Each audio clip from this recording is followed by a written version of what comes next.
ఈరోజు నేను ఫేస్బుక్ చూస్తూ ఉన్నప్పుడు కొంచెం ఇలా అంటూ ఉంటాం కదా, వెళ్తూ ఉంటే ఆమె అంటూ ఉంది, మొన్న జరిగిన ఇన్సిడెంట్ మనం చూశాక మనం ఒకటి తెలుసుకోవాలి అని అంటుంది. అంటే కొన్ని ఈవెంట్లు ఇస్తూ ఉంటారు కదా, దానిలో ఆమె ఎవరో కూడా నాకు తెలియదు, కానీ ఎవరో ఒక యాక్టర్ లాగా అనిపించింది అనమాట ఆమె డ్రెస్సింగ్ చూసేది. ఆ కింద కూడా చదవలే నేను, కానీ ఆ మాట ఏదో నా చెవిని పడి మరలా పైకి వెళ్ళింది కిందకన్నాను అనమాట. అప్పుడు ఆమె చెప్తూ ఉంది, మన విమానం యాక్సిడెంట్ అయింది కదా, అది జరిగిన తర్వాత నాకు ఒకటి అర్థమయ్యింది. ఏమిటేనంటే మన జీవితం ఏముంది, మనిషి బ్రతుకు ఏముంది కనుక ఎప్పుడు ఏమి జరిగిద్దో, ఆమె ఏమిటంటే క్రైస్తవురాల్లాగా వాడిందనమాట సంబోధన తన మాటలో. ఎప్పుడు ఏం జరిగిద్దో తెలియదు కాబట్టి సమయం మనకి దేవుడు ఇచ్చినప్పుడు ప్రేమ కలిగి బ్రతకాలి. మనం ఏమీ తీసుకొని వెళ్ళేది లేదు. క్షణంలోనే ఎన్నో ఆశలు, ఉద్దేశాలు, ఆలోచనలు రెక్కలు కట్టుకొని జీవితంలో ఇది చేయాలి, అది చేయాలి, ఇలా ఉండాలి, అలా ఉండాలనుకున్నవారు, పిల్లల కొరకు ఆశ కలిగిన వారు, జీవితం కొరకు ఎన్నో ఆలోచనలు కలిగిన వారు ఉన్నారు ప్రియులారా. కానీ ఆ క్షణంలో వారికి చనిపోతామన్న సంగతి తెలుసా?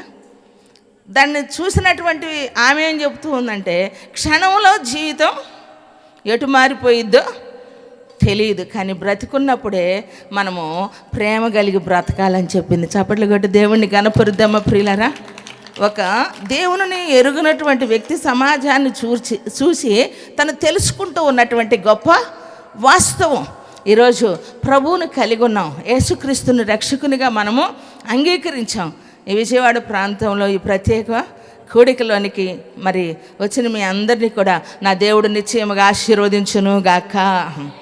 హెబ్రీయులకు రాసిన పత్రిక 6వ అధ్యాయము 11వ వచనం, మీరు మందులు కాక విశ్వాసము చేతను ఓర్పు చేతను వాగ్దానములను స్వతంత్రించుకుని వారిని పోలి నడుచుకున్నట్లుగా మీలో ప్రతి వాడును మీ నిరీక్షణ పరిపూర్ణమగు నిమిత్తము మీరు ఇది వరకు కనుపరిచిన ఆసక్తిని తుదమట్టుకు కనుపరచవలనని అపేక్షించుచున్నాము. 2 చేతులెత్తి గట్టిగా స్తోత్రం, స్తోత్రం.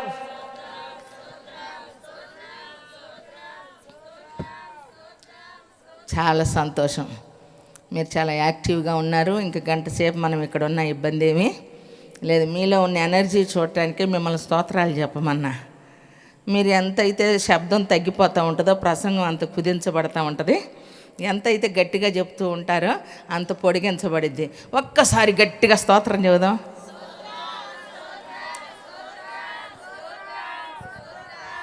ఇందాక తెలియక చెప్పాము, ఇప్పుడు తెలుసుకొని చెప్తున్నామని తగ్గిస్తారేమో మీ వాయిస్ అనుకున్నాను.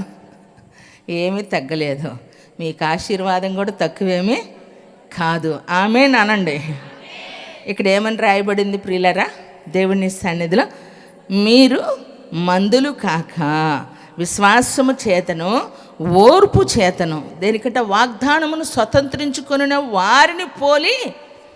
ఎంతమంది అయితే పాత నిబంధన గ్రంథములో, క్రొత్త నిబంధన గ్రంథములో మన మధ్యలో ఉన్నటువంటి వారి ఆత్మీయులైనటువంటి అనుభవము, వారి జీవితాల్లో ఆశీర్వాదంగా ఎలా మార్చబడిందో, వారి మొదటి స్థితి కొంచెముగా ఉన్న సంవత్సరాలు గడుస్తూ ఉన్నప్పుడు వారి పరిస్థితులు ఎలా ఆశీర్వాదకరంగా మార్చబడ్డాయో మనము వారి విశ్వాసమును బట్టి, వారి నోటి మాట వలన, వారి క్రియల వలన మనం చూస్తూ ఉన్నాం. కనుక ఈరోజు నీ జీవితంలో నిశ్చయంగా ఈ రాత్రి, ఈ 15వ తారీఖు ప్రత్యేకించబడిన ఈరోజు నువ్వు ఏ స్థితిలో ఉన్నా నీవు కూడా అదే ఓర్పును, అదే విశ్వాసమును కలిగిన వారిగా దేవుని సన్నిధిలో మీరు నిలబడినప్పుడు ఖచ్చితంగా మన పితరులు ఏ విధంగా దేని కొరకు వారు ఓర్పుతో విశ్వాసముతో స్వాతంత్రతను దేవుడు చేసిన వాగ్దానమును స్వతంత్రించుకున్నారో మీ జీవితంలో కూడా దేవుని యొక్క ఆశీర్వాదాన్ని సంపూర్ణంగా పొందుకునే వరకు ఓర్పును విశ్వాసమును కలిగిన వారే మందులు కాక. అంటే ఏదైనా ఒక డ్రగ్ తీసుకున్నప్పుడు ఎలా ఉంటారండి? మొత్తుగా ఉంటారు. ఆ మొత్తులో ఉన్నప్పుడు యాక్టివ్గా ఉండగలుగుతారా? ఉండలేరు. తినలేరు, నిద్రపోలేరు, నిలబడలేరు, ఏం చేస్తూ ఉన్నారో కూడా కొందరికి తెలియదు ప్రియులారా కదా. అందుకని ధైర్యంగా చెట్టలేనప్పుడు కొంచెం ఒక పెగ్గేసుకొని ఏం చేస్తారు, తిడతారు.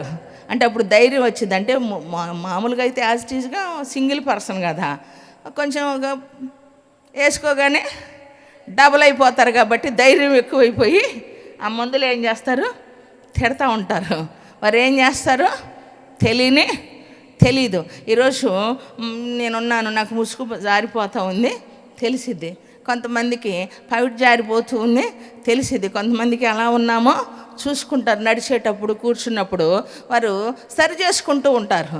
అదే మత్తులో ఉన్నటువంటి వారు బట్టలు ఊడిపోయినా, రోడ్డు మీద పడిపోయినా, పొరులాడుతూ ఉన్నా, ఏమని జనమంతా తిరుగుతూ ఉన్నా, అయ్యో నేను జనాభాలో ఉన్నా కూడా నా బ్రతికెలా ఉంది అన్నటువంటిది తెలీదు. కారణం మత్తు అనేటువంటిది, త్రాగుడు అనేటువంటిది మనిషికి చింపిరి గొడ్డలు ధరించేటట్లుగా చేసిద్ది. అది మనిషిని ఏం చేస్తూ ఉంటుంది, ఎక్కిరింత పాలు చేసిద్ది. వారికి తెలీదు వారు ఎక్కిరించబడుతూ ఉన్నాం, హేళనగా మార్చబడ్డామన్నది మత్తులో మైకంలో ఉన్నటువంటి వ్యక్తికి ప్రియులారా తెలీదు. ఎవరేమనుకున్నా ఐ డోంట్ కేర్ అంటారు. దేనికి? అదేమి సిగ్గుమాలిన మాట అండి. ఏ సందర్భంలో నీవుగా నిలబడి నువ్వు చేయాల్సిన పనిని చేస్తూ కాని మాటలు ఎవరైనా మాట్లాడితే ఐ డోంట్ కేర్ అనవచ్చు. చేయకూడని పనులు చేస్తా ఏంటంటే ఎవరేమనుకుంటే నాకేముంది అంటారు కొంతమంది. వారి కొన్ని ఎచ్చులు పోగొట్టుకోరు. మా తాతలు నేతులు తాగారు, ఈరోజు మా మీసాలకి సంపంగి రాసుకుంటాను, వాసన చూస్తే ఏమండి కడుపు నిండిద్దా? వాళ్ళు అలా బ్రతికారని చెప్పి ఇలా చెప్పుకుంటూ ఉంటే సంవత్సరాలు గడిచిపోతాయి, నీ టైం అయిపోతూ ఉంది. కాబట్టి కాలము అయిపోకముందే సమయం అనేటువంటిది దేవుడు నీకు ఇచ్చినప్పుడు దాన్ని సద్వినియోగపరుచుకున్న వాడే ధన్యుడు. దేవునికి మహిమ కలుగునుగాక.